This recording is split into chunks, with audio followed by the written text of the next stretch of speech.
Bom dia, nós, o grupo formado por Beatriz Lonesini, Gustavo, João Henrique, Klaus, Rebeca e Lorena Martins, vamos apresentar um seminário da disciplina de Processos Químicos Industriais sobre a produção de explosivos.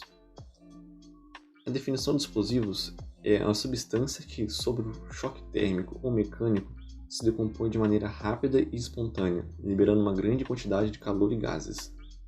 Os registros mais antigos mostram que a pólvora negra foi criada a partir do carvão, enxofre e salitre na China durante o século I e é considerado o primeiro explosivo criado pela humanidade. Entretanto, seu uso se consolidou apenas durante o século XVII. O uso de explosivos se estende ao campo bélico, na criação de armamentos, na construção civil para demolição de prédios e construção de túneis, na tecnologia aeroespacial para a propulsão de foguetes e na exploração mineira para o corte de rochas. Os explosivos podem ser classificados por seu desempenho, consistência, composição química e potência. Mas outras propriedades importantes dos explosivos são sua força, densidade, segurança de manuseio, resistência à água, sensibilidade, volume de gases, emissão de gases tóxicos, entre outros. Cabe ao Exército Brasileiro autorizar e fiscalizar a produção e comércio de material bélico e de explosivos, abrangendo desde a fabricação até a comercialização e exportação desses produtos. Agora eu vou falar um pouco sobre os insumos da produção de explosivos. O primeiro produto realmente empregado como explosivo nos termos da conceituação atual foi a pólvora negra, que apesar de admitir-se ter sido muito antes conhecida e empregada pelos chineses, árabes e hindus, só em 1627 foi empregada verdadeiramente como explosivo por um mineiro tirolês, generalizando-se sua utilização em construção de túneis, galerias e estradas. Apresentava, porém, dificuldade de iniciação, dada sua extrema vivacidade, o que foi resolvido após o aparecimento da mecha lenta, que é o estopim, em 1831. Mas a produção de explosivos ela mudaria com descobertas do sueco Nobel, que em 1875 realizou trabalhos de grande importância e significação para a indústria de explosivos no campo das dinamites e gelatinas explosivas. Posteriormente, Nobel desenvolveu a espoleta de fulminato de mercúrio para provocar a explosão das dinamites, gelatinas, explosivos e outros explosivos. Partindo desses trabalhos, iniciados por Nobel, os explosivistas foram desenvolvendo novos tipos de explosivos e seus elementos, atingindo-se o estado atual, onde esses produtos participam ativamente do processo de desenvolvimento econômico de todas as nações do mundo, construindo assim um parque industrial e um complexo comercial realmente notáveis. Mas na atualidade, o composto mais importante e mais utilizado é o nitrato de amônio, que é um sal inorgânico que atualmente é produzido em larga escala pela reação entre o ácido nítrico e amônio anidro. Modernamente, o caminho mais conhecido para produzir o nitrato de amônio é através da petroquímica, dada a facilidade de obtenção do hidrogênio, saído dos hidrocarbonetos de origem petrolífera. E os chamados explosivos de segurança, que eram misturas granuladas secas com 70 a 80% de nitrato de amônio, que resistiam aos choques, ao atrito, às centelhas e à chama, permitindo segurança no transporte, razões que lhe conferiam a denominação de explosivos de segurança.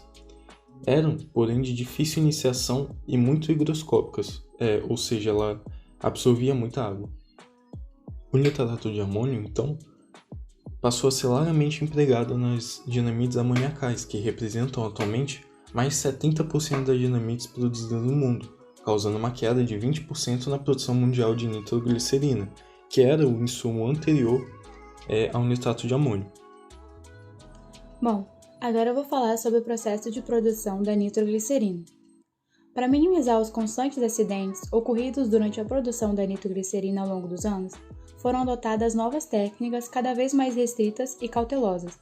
Quando falamos no método NAB, percebemos essas diversas etapas que mantêm a segurança da produção, principalmente pelo fato da nitroglicerina ser mantida em sua fase não explosiva durante a maior parte do processo. Em um primeiro tanque, temos uma mistura de nitroglicerina, água e ácido nitrante. onde um fluxo contínuo do ácido é mantido pelo sistema, sempre mantendo as proporções ideais. Saindo do tanque, a mistura anterior passa por um nitrator, que é o injetor, e através de um venturi, permite a entrada da glicerina no sistema. A proporção de ácido e glicerina é aproximadamente 2:1, permitindo que a reação seja devidamente completa. Após a passagem pelo injetor, a emulsão formada é resfriada, para manter a estabilidade e viabilizar a separação da mistura. Visando uma separação rápida, a emulsão é dividida. Um terço é enviado para a estabilização e descarte, enquanto os outros 2/3 são recuperados. A nitroglicerina que foi separada é novamente emulsificada, através de um injetor e água morna, onde essa mistura é transportada para uma centrífuga, onde a nitroglicerina lavada será separada da água. Na centrífuga, a quantidade de nitroglicerina é mínima, para que não ocorram explosões durante os processos. Após a primeira lavagem, a nitroglicerina é lavada novamente, com a solução de carbonato de sódio, e é transformada novamente em uma emulsão. Então, finalmente, são adicionadas outras substâncias para que a emulsão seja armazenada debaixo d'água. Por fim, temos a chamada mistura em linha. Nessa etapa, a nitroglicerina é adicionada ao misturador para produzir uma pasta de nitroglicerina/nitrocelulose, e é usada uma quantidade baixa de nitroglicerina, para que a pasta produzida seja segura para a manipulação. Agora eu vou falar sobre as etapas do processo de produção da nitrocelulose, desde a matéria-prima, que no caso é o linter de algodão, até o produto final, que é a nitrocelulose. De maneira geral, o processo de fabricação da nitrocelulose consiste na limpeza mecânica e purificação do linter, nitração da celulose branqueada com mistura sulfonítrica, estabilização e fervuras para a extração de ácido residual ocluso nas fibras da nitrocelulose. Primeiramente, vai ser feita uma limpeza mecânica da matéria-prima e serão retirados os materiais grosseiros manualmente. E posteriormente passa por uma desfibradeira para abrir as fibras, proporcionando um aumento do volume, maciez e flexibilidade delas. E depois de passar por essa desfibradeira, as fibras de algodão vão ser transportadas para uma autoclave, onde será feita a etapa do tratamento químico. Bem, depois que os linters forem submetidos à limpeza mecânica, eles passam por um processo de purificação química. Essa etapa consiste em processos batelada, em que as etapas mais significativas são a polpação alcalina e o branqueamento do linter. Na polpação alcalina do linter, para esse processamento é adicionada uma solução de hidróxido de sódio à autoclave e em seguida vai se fechar essa autoclave e elevar a temperatura até cerca de 98 graus Celsius, usando vapor de água. E com o aumento dessa temperatura, a pressão vai se elevar também. E o processo ele vai ocorrer nessas condições por 80 minutos. Em seguida, a polpa celulósica vai ser lavada com água e essa etapa tem o objetivo de remover a lignina, gorduras e ceras que envolvem a fibra de celulose. E após a lavagem da polpa celulósica, a água de lavagem vai ser drenada. Posteriormente à etapa da polpação alcalina, ainda vai se ter resquícios de lignina e impurezas na polpa, e como resultado, a lignina ainda restante ela é responsável por dar uma coloração marrom amarelada da polpa. Então, a remoção dessa lignina é necessária para que a celulose obtida no processo esteja com alto grau de pureza satisfatória à nitração, e por isso a etapa de branqueamento é extremamente importante. E essa etapa ela ocorre na autoclave também, após toda a água de lavagem da etapa anterior ser drenada. E então, a polpa vai ser submetida a 2 procedimentos de branqueamento. O primeiro é feito com uma solução de hipoclorito de sódio, e esse processo ocorre em temperatura ambiente e pressão atmosférica, onde a solução ela é colocada em contato com a polpa por 1h30 e após esse tempo é feita uma outra lavagem com água. Já o segundo branqueamento ele é realizado logo após o primeiro, lavando-se a polpa com a mesma quantidade de solução de hipoclorito de sódio e permanecendo assim por mais 1h30 e em seguida é feita uma outra lavagem com água. A próxima etapa é a neutralização da polpa da celulose branqueada, e a neutralização da polpa celulósica tem o objetivo de corrigir o pH do meio para aproximadamente 6,5. Então, é preparada uma solução de ácido sulfúrico e adicionada à autoclave, permanecendo em contato com a fibra por uns 15 minutos. E, bem, ao final do processo de neutralização, a polpa de celulose neutralizada é enviada por uma bomba centrífuga para o tanque de dispersão da polpa. A polpa celulósica branqueada e neutra permanece em suspensão sob agitação durante uns 10 minutos, e essa etapa tem como objetivo desfazer e homogeneizar a torta formada na autoclave. E a celulose vai ser então enviada para a etapa de extração, onde se utiliza uma centrífuga para remover parcialmente a água. E após a extração, a celulose ela é submetida a um novo processo de secagem feita por ar quente, aquecido com vapor de água, que vai ser proveniente de uma caldeira. E ao final dessa secagem, que vai ter uma duração de 30 minutos, a celulose vai estar pronta para ser submetida ao processo de nitração. E a quantidade de celulose seca obtida vai ser transportada para um nitrador, onde vai ser adicionada uma mistura sulfonítrica composta de ácido nítrico, ácido sulfúrico e água.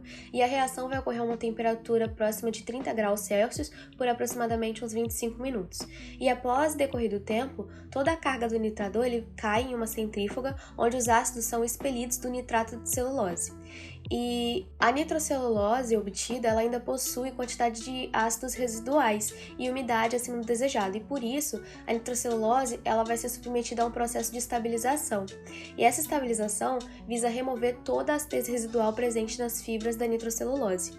E é a etapa mais importante da purificação do produto, porque é a partir dela que se garante a possibilidade de manuseio da nitrocelulose sem que ela se decomponha e provoque acidentes. Bem, as etapas presentes na estabilização da nitrocelulose para fins não bélicos são os fermentos ácidos, sem pressão e compressão, refino, lavagem e centrifugação. Nas etapas de fervimento ácido sem pressão e compressão, o nitrato de celulose que sai da centrífuga cai em uma calha e é transportada para um refervedor, o qual é realizado com água a 98 graus Celsius por 2 horas. E após esse processo, o nitrato de celulose vai ser transportado por uma bomba para a autoclave, que é alimentada com água. E a temperatura da autoclave ela vai ser elevada para aproximadamente 98 graus Celsius por uma passagem de vapor de água. E com o aumento da temperatura, a pressão vai se elevar e também essa etapa vai ter uma duração de aproximadamente 2 horas. E em seguida, a carga da autoclave vai ser bombeada para um refinador, onde vai ser feita uma lavagem com água fria, com o objetivo de retirar a acidez residual. E além disso, essa etapa tem como objetivo reduzir a granulometria do nitrato de celulose por fricção mecânica, de modo que vai facilitar seu acondicionamento. E logo após, o nitrato de celulose ele segue para uma centrífuga, e essa centrífuga ela contém uma peneira onde é feito o controle da umidade final. A nitrocelulose então ela vai ser acondicionada em sacos plásticos antistáticos que posteriormente são armazenados em tubos de papelão e podem ser estocados. Pois bem, depois de falar então sobre os processos de produção dos explosivos, a gente vai falar agora sobre o produto em si, dando destaque para a nitrocelulose e para a nitroglicerina. Começando com a nitrocelulose, a gente pode observar que ela é um explosivo sem muita sensibilidade ao impacto, mas entra em ignição instantânea quando submetida a um intervalo de 160 a 170 graus Celsius. O algodão que a gente conhece é quase 100% composto de celulose, então para obter a nitrocelulose, a gente basicamente reage a esse algodão com aquela mistura sulfonítrica que as meninas explicaram anteriormente. O produto é um algodão pólvora que queima bem rapidamente quando entra em ignição e sai sem deixar nenhum vestígio. Esse produto pode ser utilizado, por exemplo, como um substituto da pólvora em armas, atuando como um gás propelente. Além disso, antigamente ele era utilizado na detonação de minas, além de ser inicialmente essencial para a emulsão de fotografias em 1860. Partindo agora então para a nitroglicerina, a gente pode dizer que, em contrapartida, ela é um explosivo altamente instável e explosivo, enquanto o outro tinha uma resistência maior ao impacto. Como a gente viu anteriormente nos processos, a nitroglicerina ela é obtida através da mistura sulfonítrica reagindo com glicerol. Ela pode ser utilizada como propelente para a fabricação da pólvora sem fumaça. Ela é usada em foguetes, em assentos ejetores e etc. Ela é utilizada também para agregar força explosiva a outros explosivos, ou a outros produtos.